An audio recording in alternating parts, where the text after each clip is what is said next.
laban kay Vice President Sara Duterte na matatanggal siya sa kanyang pagiging pangalawang pangulo kahit magtumbling pa si Malitagang Luistro at mga kasabwat nila at magtrampolin pa o kaya mag-ala-serko-serkuhan, the authority to prosecute, put on trial, and make a decision to convict or to exonerate si Vice President Sara Duterte. That role and authority are only provided for by the Constitution sa Senado, na mga pahayag na paulit-ulit na lang ginagawa ni Trillanes na anti or kontra Duterte. Itong apat, no? Si Tuta Soto, si Ping Lacson, si Sharon Kiko Pangilinan, at si Hontivirus. So sa akin, idinagdag ko yung dalawa na mga oportunista, yung magkapatid na Rapi at Erwin Tulfo. Kasi yung marami po dyan ay mga re-electionist pagdating sa 2028, ang Senate Impeachment Court. Ba, nag-react si Ping Lacson, no? Todo reaction niya. Talagang nagpa-interview at may mga social media posts. Sabi niya, itong si Panelo, ungas sa mga ungas. Pag sinabi pong ungas, ang malapit-lapit po na slang, Filipino slang word yan ay tarantado at bobo. Yon ang ungas. Panahon po na may influensya pa sila Lacson, no? It was direct accusation, pero hindi ito sinagot ni Senator Ping Lacson at itong mga pahayag na yon ni Nick Paildon. Hindi siya nasaktan doon masyado, ha? Pero dito nasaktan siya ng tinawag siyang pusakal na kontra Duterte. Kaya bibigyan po natin ng pananaw at pagpapaliwanag itong inilabas na pahayag ni Vice President Sara Duterte hinggil po sa paggamit ng Anti-Money Laundering Council para baluktutin ang proseso ng batas lamang masunod ang kagustuhan ng gobyerno ni Marcos at ang mga maniobra nila Romualdez na itulak ang binaluktot na impeachment attack laban kay Vice President Sara Duterte. Nagpahayag din po ang ating pangalawang Pangulo ng kanyang paglilinaw hinggil sa paulit-ulit na pagkuha sa basurahan ng nabubulok na mga pahayag na paulit-ulit na lang ginagawa ni Trillanes laban sa pamilyang Duterte. 10 years ago, ganyan na po ang kanyang naratibo nung siya noon ay nasa Senado pa. Hindi nagbago, ibinabasura ng mamamayan, ibinabasura mismo ng mga sinasabi niyang source niya, at ngayon inuulit niya at binigyan pa siya ng plataforma ala Viva Max showmanship. Kagaya ng kanyang ginamit sa script nila Madriaga. So may paliwanag po si Vice President Sara Duterte. At una, binanggit po niya na kung nagnanakaw siya at gumagamit ng pondo ng mga mamamayan, pondo ng pamahalaan, bakit pa siya magsasagawa ng bank transactions kung ganun ang gagawin niya dahil matitrace po ito sa kanya. Tama naman po, no? Bakit niya gagawin ang isang bagay na maghuhulog ng ebidensya sa kanya? Pangalawa, nilinaw niya na hindi pwede labagin ang specific na batas tungkol sa bank secrecy law at pati na ang anti-money laundering law.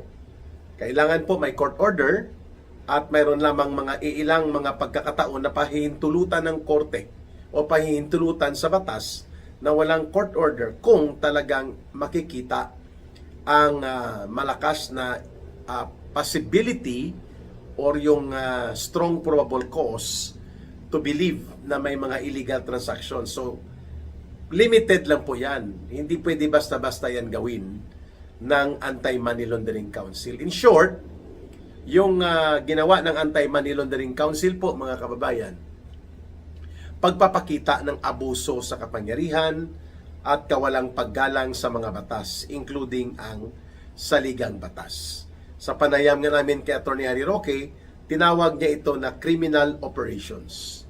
At mabuti na pinoint out ni Vice President Sara Duterte na hindi sila nababahala sapagkat yung ginawa sa Committee on Justice sa House of Representatives, kinuha nila pati po ang bank transactions at mga financial bank records mula 2006 hanggang 2026.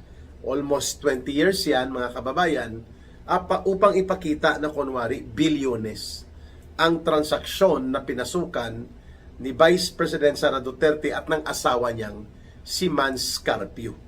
Subalit, malinaw naman po na yan ay pandaraya.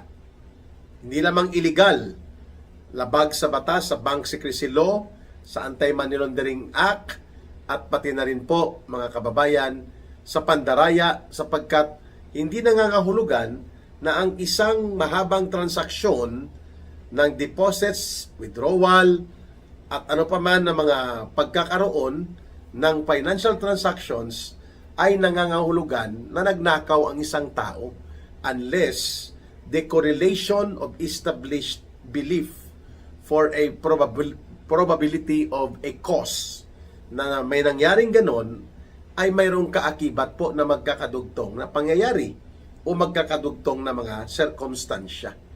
Which, klarong-klaro naman po mga kababayan, na hindi sakop ng impeachment complaint ang taon 2006 hanggang 2022 sa unang bahagi sapagkat hindi pa po impeachable official si Vice President Sara Duterte during that time. So paano mo gagamitin ang kanyang mga personal na mga kalagayan hinggil sa kanyang mga bank transactions kung hindi yon sakop ng panahon na siya ay nanunungkulan na bilang Vice President. Tama naman ang pagpapaliwanag ni Vice President Sara Duterte kaya malinaw na pang-aabuso. Malinaw po na ginagamit ang Anti-Money Laundering Council para gumawa ng criminal operations sa binaluktot na impeachment operations na ito. Subalit, may pananagutan sila dyan kung hindi man sa ngayon dahil po alam natin kontrolado pa ni Bongbong Marcos Jr. ang maraming institusyon at instrumentalidad ng gobyerno at ng ating estado. Dahil nananatili po si Bongbong Marcos na siya pa rin po ang Pangulo. Pangatlong punto ni Vice President Sara Duterte, sabi niya, hindi sila nababahala sapagkat ang anumang gimmick at mga palusot at pambabaluktot sa impeachment process na ginagawa sa level ng House of Representatives, hindi po yon makakapag-epekto na matatanggal nila si Vice President Sara Duterte sapagkat sa Kongreso, ang Senado lamang ang mayroong exclusive authority and duty as defined by the 1987 Constitution na ang pag-prosecute, pag-trial at pagbubuo ng kaso doon kapag naiakyat na from the House of Representatives sa Senado po yan. Being convened o binuo ang kapulungan ng Senado bilang impeachment court. Doon pa lilitisin si Vice President Sara Duterte at malabo na siya po ay matatanggal sapagkat itong mga criminal at baluktot na operations dito sa Committee on Injustice sa House of Representatives, hindi makakatayo po yun pagdating sa impeachment court sa Senado. Itong Madriaga Bicoy Part 2 na mga kalokohan at mga gawa-gawang kwento, hindi makakalusot po yan pagdating sa cross-examination, interpellation, and test of evidence na gagawin po ng legal defense team ni Vice President Sara Duterte sa Senate Impeachment Court. So malinaw na bulagta ito. Ganon din po ang paggamit ni Trillanes ng kanyang sariling kathang isip na mga figures, allegations laban kay Vice President Sara Duterte. Walang saysay po yon sapagkat ang hahatol at magsasagawa ng kanilang pagbibigay ng desisyon kung guilty or hindi or convicted o hindi si Vice President Sara Duterte Sa Senado lang po yan pwedeng mangyari. Kaya naman po, walang saysay, walang patutunguhan laban kay Vice President Sara Duterte na matatanggal siya sa kanyang pagiging pangalawang Pangulo kahit magtumbling pa si Malitagang Luistro at mga kasabwat nila at magtrampolin pa o kaya mag-ala-serko-serkuhan the authority to prosecute, put on trial, and make a decision to convict or to exonerate si Vice President Sara Duterte. That role and authority are only provided for by the Constitution sa Senado. Klaro? Okay. Ito naman pong kay Trillanes, pinagtawanan lang po ng Vice President sapagkat unang-una, hindi tumutugma sa realidad ang mga pinagsasabi nito. Pangalawa, wala po siyang maipakitang verified bank deposit support upang paniwalaan na siya ay nagkaroon ng actual direct knowledge sa mga personal na mga pangyayari sa buhay ng mga Duterte. At ang sinasabi niyang si businessman Sammy Oy at marami nagpatotoo na ito'y lehitimong negosyante, dinamay pa niya sa pag-atake niya sa mga Duterte. Kaya naman po, nagsalita na si dating Agriculture Secretary at dating Governor sa Cotabato na si Manny Piñol at sinabi niya, kawawa naman itong si Sammy Oy. Wala man ito sa listahan talaga ng law enforcement agencies like PDEA o kaya ng PNP na para sabihin na siya ay sangkot sa droga, pero dahil sa katang-isip ni Trillanes, isinalaksak niya pa sa kanyang paniniwala na si businessman Sammy Oy ang missing link na drug lord para sa pamilya Duterte. Well, it is easy to accuse, but it is a different matter if you can prove it with evidence. Ayon. So kaya nga tinatawag na lamang ngayon si Trillanes na the big joke Trillanes.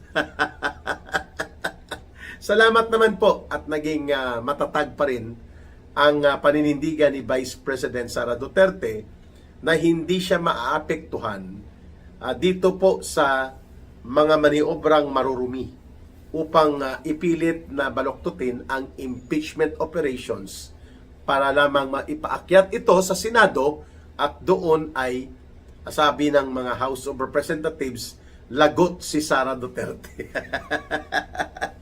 Ang estimate nga lang magboto dyan, 7 lang eh. Hanggang 8 na senador ang pwedeng hilot-hilotin at kasabwat ng gobyerno ni Marcos. Pero the rest, hindi po makukuha ang 16 senators na magsasagawa ng pagbubutuhan para i-convict si Sara Duterte. Kaya no amount of political circus and dirty political maneuverings na nagaganap po sa malalim at malawak na pagpupropaganda ng mga criminal elements na ginagamit sa House of Representatives, those will not amount to anything at all. Kasi buo pa rin po ang pagtitiwala ng mga mamamayan na si Vice President Sara Duterte po is destined to be the next president. Kaya no amount ng atake ni Trillanes, yung gimmick ni Madriaga at pambabalahura at pambabaluktot sa batas na ginawa ng Anti-Money Laundering Council, hindi po nila mapipigilan na si Sara Duterte po ay mahal pa rin ng taong bayan. And if elections are held today or tomorrow, landslide victory po ang isang Sara Duterte. Mga kababayan. At ang panghuli na punto na binanggit po ni Vice President Sara Duterte na hindi kumo inaakusahan sila ay wala na po siyang karapatan na dumulog upang ipagtanggol ang kanyang sarili at ang kanyang karapatan at ng kanyang pamilya sa korte.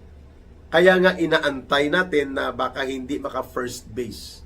Kahit i-transmit pa ng House of Representatives, malamang sa malamang malabo na makaakyat ito sa Senado na hindi mapupuna at mapapansin ang diskarte na ginagawa na lantaran na nilalabag po ang diwa ng impeachment.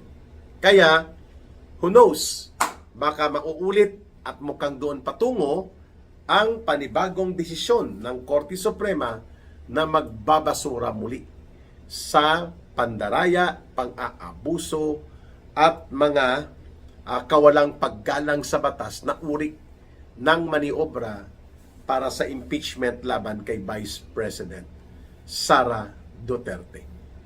Kaya nagpapasalamat po tayo na patuloy na lumalaban at naninindigan ang ating Vice President na hindi po siya natitinag sa anumang mga paghambalos ng intriga at panunulsol at maruming laro ng pagwasak sa kanya sa political demolition job na ito. Malakas po ang loob ni Vice President Sara Duterte na ito ay haharapin. At nananatili po sa isipan at sa puso ng sambayanang Pilipino nang siya po ay nag-announce ng kanyang desisyon that she is now ready to become the next president at siya ay naniniwala na sasamahan siya ng mga mamamayan para isulong ang totoong panunumbalik ng tapang at malasakit sa kanyang gobyerno. And we know na inaantay po ito ng maraming sektor ng ating lipunan ang ganitong uri ng paninindigan po na ginagawa ng ating pangalawang Pangulo. So hindi na po natin ito makikita pa muli na parang natatakot o nag-aalangan siya sapagkat by all indicators, mga kababayan, what effect, hindi po nabawasan ni isang pulgada lang ang lalim at ang bigat ng pagmamahal at pagtitiwala na ibinibigay ng mayoriya ng mga Pilipino, hindi lamang sa kanyang ama, kundi sa kanya mismo. Hindi lamang sa kanyang ama na si Rodrigo Duterte, kundi sa kanya mismo. Nakikita ng sambayanang Pilipino, mayoriya sa mamamayan, na magiging matino ang panggobyerno kapag si Sara Duterte ay mananatili at malalagpasan niya itong multi-billion operations na itulak ang binaluktot na impeachment operations laban sa kanya. Laban lang, Vice President Sara Duterte. Tatag lang sapagkat ang taong bayan, ang mamamayang Pilipino, overwhelming majority sa iyong mga kababayan, sa sambayan ng Pilipino, nagtitiwala at niyayakap nila ang uri ng iyong paninindigan patungkol sa nagaganap na iskandalo ngayon ng malawakang korupsyon at sistematikong pandarambong at panglilimas sa pundo at kaban ng ating pamahalaan.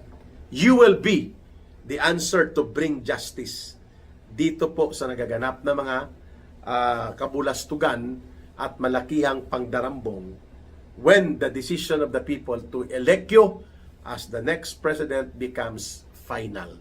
At hindi na po yan mababalik pa. Sorry ka na lang, the big joke Trillanes. Sorry ka na lang, Madriaga.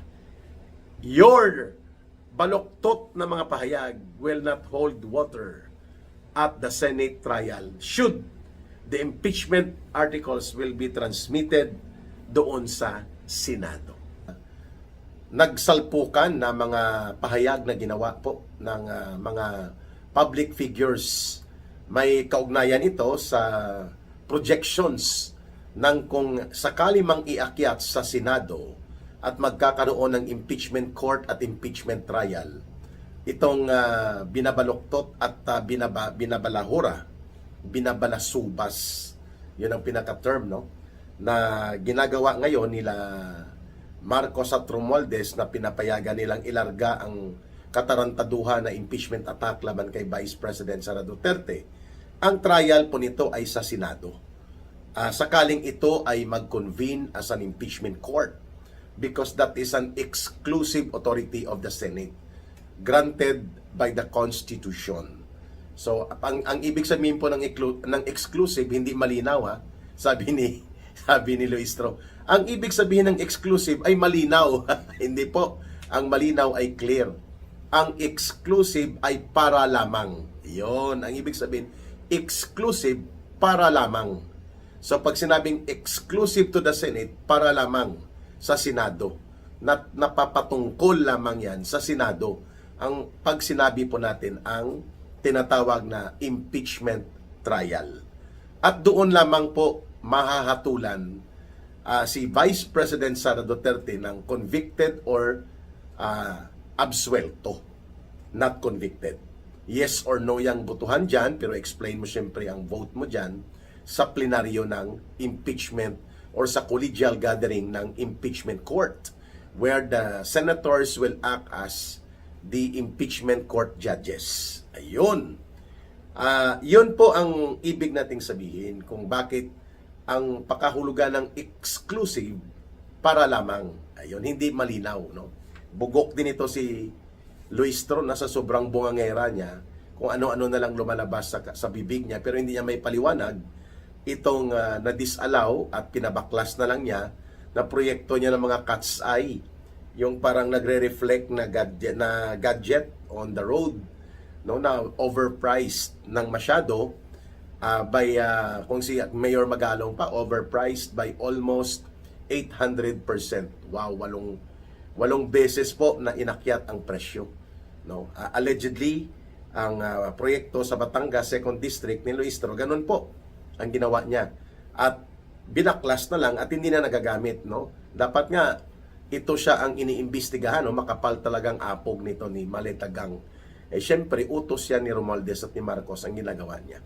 Ang nagbanggaan po mga kababayan ay itong opinyon at mga pahayag na inilabas po ni Attorney Sal Panelo at sinagot naman ni Senator Ping Lacson. Medyo maanghang at kumakatay ang kanilang mga salita, no? Nangangatay. Dahil nagpalabas po ng kanyang projection analysis si Attorney Sal Panelo. Ang isa pa po ang attorney na Panelo din, anak niya yon, si Attorney Paulo Panelo. Si Attorney Salvador Panelo po, ito ang naging presidential legal advisor sa panahon po ni Pangulong Rodrigo Duterte. So sinabi niya na sa kanyang projection at mga pananaw ay 4 lang daw ang mga pusakal na kontra Duterte. Kaya yon ang sigurado siyang boboto na ipakonvict si Sara Duterte. Ang term na ginamit ni Attorney Sal Panelo, pusakal. No, siguro doon na offend si Ping Lacson sa word na o sa salita na pusakal. Kasi ang pusakal ay ginagamit yan sa mga kriminal, no, sa mga walang puso, no, sa mga sagadsarin, rabid, no, yun ang mga equivalent yan, no, mga makakapal ang apog at walang puso na mga uri ng tao. Yun ang ibig sabihin ng pusakal. The most of the lowest or the lowest of the lowless. Yun po ang ibig sabihin ng pusakal na mga kontra Duterte. Tinukoy ni Attorney Sal Panelo si Senator Tota Soto, si Senator Ping Lacson, si Sharon Pangilinan, Kiko Pangilinan at si Risa Dahontivirus. 4, no? Ang sa akin nga 6 ang sigurado. Tingin ko, idadagdag ko pa ang magkapatid na Tulfo, no? So 6, but they need si Marcos at sila Romualdez. They need 16 senators para po mapa-convict nila si Sara Duterte. And that is a mandatory number. 2/3 of the members of the Senate, regardless kung present or on leave. Because the Senate in the Philippines is composed of 24 senators. So ang 2/3 po niyan ay 16. Below 16 ang numero na boboto sa yes for the conviction ay absuelto po ang inaakusahan sa impeachment na complaint. Kapag abstain, equivalent yan sa no. So, pwedeng ang safe na gagawin para iwas pusoy, mag-abstain yung marami dyan, no? Lalo na po yung mga magpapa-elect. Pero yung abstain, walang paninindigan halos po yan. Kasi, parang pumapagitna ka pero alanganin. Ayun. Pero ang technical effect ng abstention o hindi pagboto ng yes or hindi pagboto ng no, you refuse to enter your vote, which is also acceptable, ay ang equivalent niya technically, pabor yan sa no. Kaya kailangan may 16 na yes votes. Ngayon, tinawag ni Attorney Sal Panelo na mga pusakal na mga anti or kontra Duterte. Itong apat, no? Si Tota Soto, si Ping Lacson, si Sharon Kiko Pangilinan, at si Hontivirus. So sa akin, idinagdag ko yung dalawa na mga oportunista, yung magkapatid na Rapi at Erwin Tulfo. Kasi yung marami po dyan ay mga re-electionist pagdating sa 2028. So sigurado pong mamarkahan yan ng milyon-milyon na mga tagapagsuporta ng Duterte political group o ng political camp ng mga Duterte, no? Yung nagmamahal at patuloy na sisimpatya sa kay Pangulong Rodrigo Duterte, kasama na po sa kay Vice President Sara Duterte. I would say siguro aabot pa yan ng hindi bababa. Ipagsama mo yung supporters ng mag-ama na Duterte, Sara Duterte at Rodrigo Duterte, hindi bababa din yan sa mga 25 million. No, pagpalagay mo may mga iba na naapektuhan na yung kanila, kasi unit team yan, no? Ang 32 million. So ipartida mo na may 10 million na mga nabawas. Pero mga or 8 million. Pero hindi pa rin bababa sa 25 million na mga Pilipino na botante. Voters yun, 25 million na mga Filipino voters, no, electorates, ang naniniwala at magsusuporta at nagsusuporta pa rin sa mga Duterte. That is my personal projection. Malaki pa rin po yung 25 million. Siyempre, nabawasan na rin po yung dating 32 million votes na nakuha ni Sara Duterte at yung 16 million votes na nakuha ni Pangulong Rodrigo Duterte. Over the years, no, dahil nga po sa patuloy na mga maruruming laro sa propaganda at mga paggamit ng dirty publicity attack laban kay Vice President at kay former President Duterte at kay VP Sara. Pero ako naniniwala na hindi bababa sa 25 million voters or electorates kung tatakbo ang Sara Duterte at ang Rodrigo Duterte. Hindi bababa sa 25 million, pataas lang ang boboto pa rin po sa kanila. Malaki yun. Lalo na kung ang kandidato na tatakbo sa pagka-presidente ay mga tatlo, like Sara Duterte, Leni Robredo, or sino sa kanila ni ambisyusang Hontivirus, at kung magtutuloy pa si John Vic Rimulya. So, yun po, no? Pero mag one-on-one, pwedeng tumaas pa sa 25 million po ang boboto kay Sara Duterte sakali siyang tumakbo muli o baka umabot pa sa 30 million. Out of the, ang registered voters yata projected to be 62 million, mga kababayan. So yung turnout niyan mga 85%. So ang magboboto mga 52 to 54 million voters sa 2028. By the projections of numbers lang ito. Estimate yan. So mahigit kalahati niyan, makukuha pa rin ni Sara Duterte. Kung mag one-on-one man, siguro aabot ng 30 million votes. Mahigit pa rin ang boboto kay Sara Duterte. Maliban na lang po kung magic po at dadayain at i-operate ng COMELEC. Kaya going back dito po sa banggaan ng naging pahayag ni Attorney Sal Panelo na ang mga pusakal na kontra Duterte, apat, si Tota Soto, si Ping Lacson, si Hontivirus at saka si Pangilinan. Yun daw ang sigurado siya na boboto ng conviction vote against kay Sara Duterte, convict nila sa Senate Impeachment Court sakaling magkaroon ng trial at hahantong sa pagsasagawa ng desisyon ang Senate Impeachment Court. Nag-react si Ping Lacson, no? Todo reaction niya.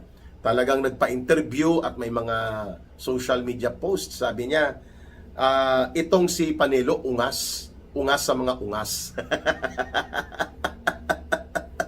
Pag sinabi pong ungas, ang malapit-lapit po na slang, Filipino slang word yan ay tarantado at bobo. Yon ang ungas.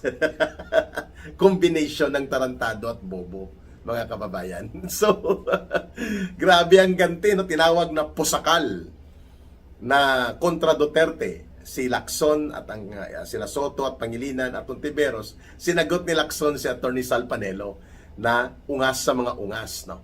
So ang pusakal, sabi ko nga kanina, walang puso at talaga namang pinakamalala at sagadsarin na talagang wala nang incorrigible na, wala ka nang magagawa pa na paghihilot o palalambutin mo pa dahil pusakal na nga eh. Yung mga pusakal na kriminal, binibitay kasi yan eh, in the heinous crime sa ating justice system na kung mayroon pa tayong death penalty. Pero kung pusakal na kriminal, like itong kaso ni Madriaga, mahuhulog yan sa pusakal na kriminal, ulit-ulit na pagkakasangkot sa krimen ng kidnap, ransom at pagpatay, no?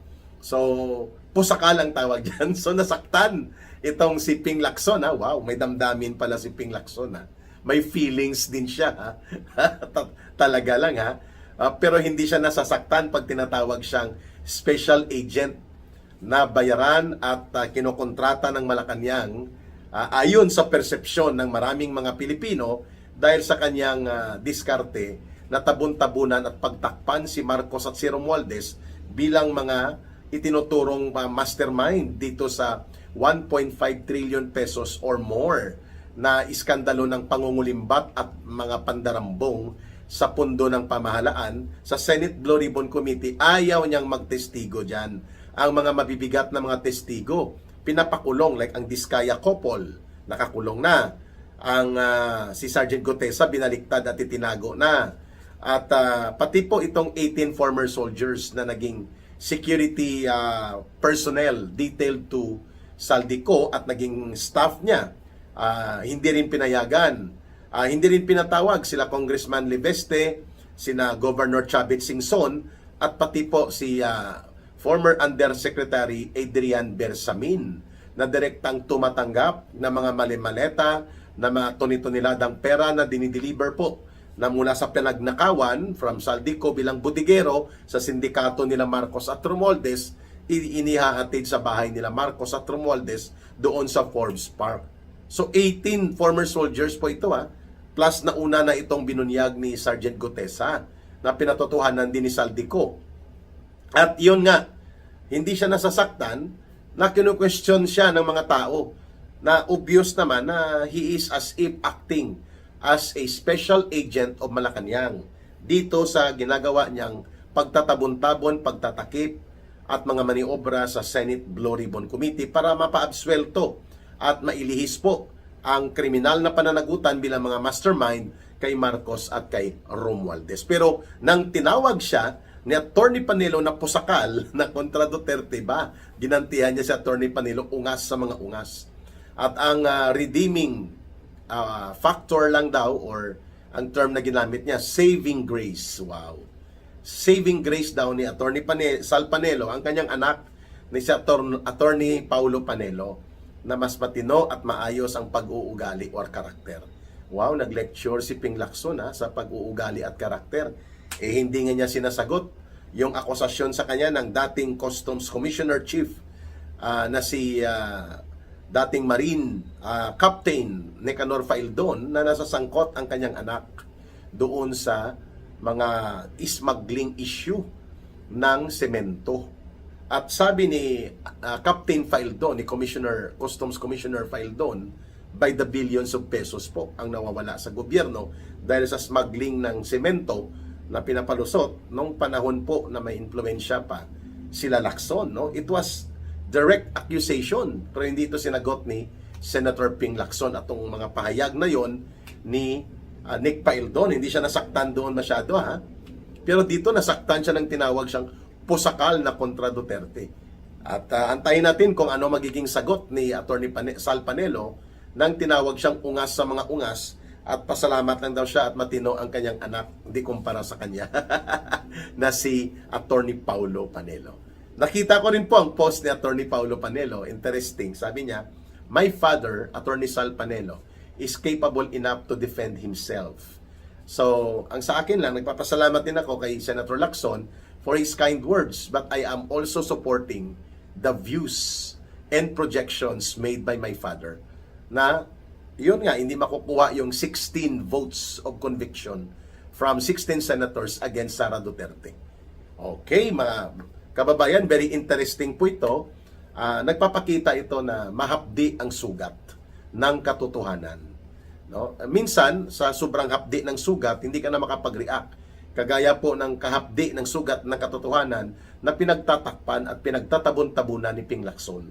Si Marcos, si Romualdez, si Sandro Marcos at ang sindikato na ibinulgar ni Saldico, kaya siya hindi nakapanipaniwala sa kanyang pagiging committee chairperson ng makapangyarihang Senate Blue Ribbon Committee.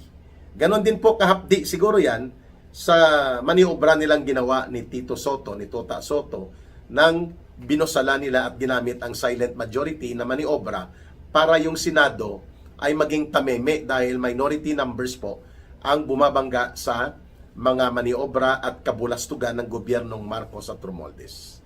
9 lang po ang naiwan na admittedly Duterte aligned and independent senators. So mga 9 lang sila, ang 15 po kasama yan sa maniobra nila Tota Soto at nila Ping Lacson upon orders of Malacanang na i-control at maging tameme ang mayoriya ng mga senador. Pero pagdating sa butuhan at desisyon tungkol sa pagpapakonvict kay Vice President Sara Duterte, it's a different matter. I believe the most that Marcos and Romualdez na mapipiga nila ay mga 7 na senador. Kasama na po doon ang tinawag ni Attorney Sal Panelo na 4 na mga pusakal. Si Ontiveros, pusakal na kontra Duterte. No? Sometimes ginagamit lang talaga yung term na yan sa mga kriminal. I don't know if what is the context of that Filipino definition ni Attorney Sal Panelo sa adjective niya of describing Ping Lacson, Tota Soto, yung Ontiveros, and itong si Pangilinan na mga pusakal na kontra Duterte. Kaya expected na yon ang mangunguna sa pagboto ng yes to the conviction of Sara Duterte. Wow! Interesting ang banggaan na ito. Pero maganda na rin po at may ganong mga matatalas at kumakatay, lumalatay po sa laman ng katotohanan ang mga pinapahayag ng ating mga ilang public figures kagaya po ni Attorney Salvador Panelo.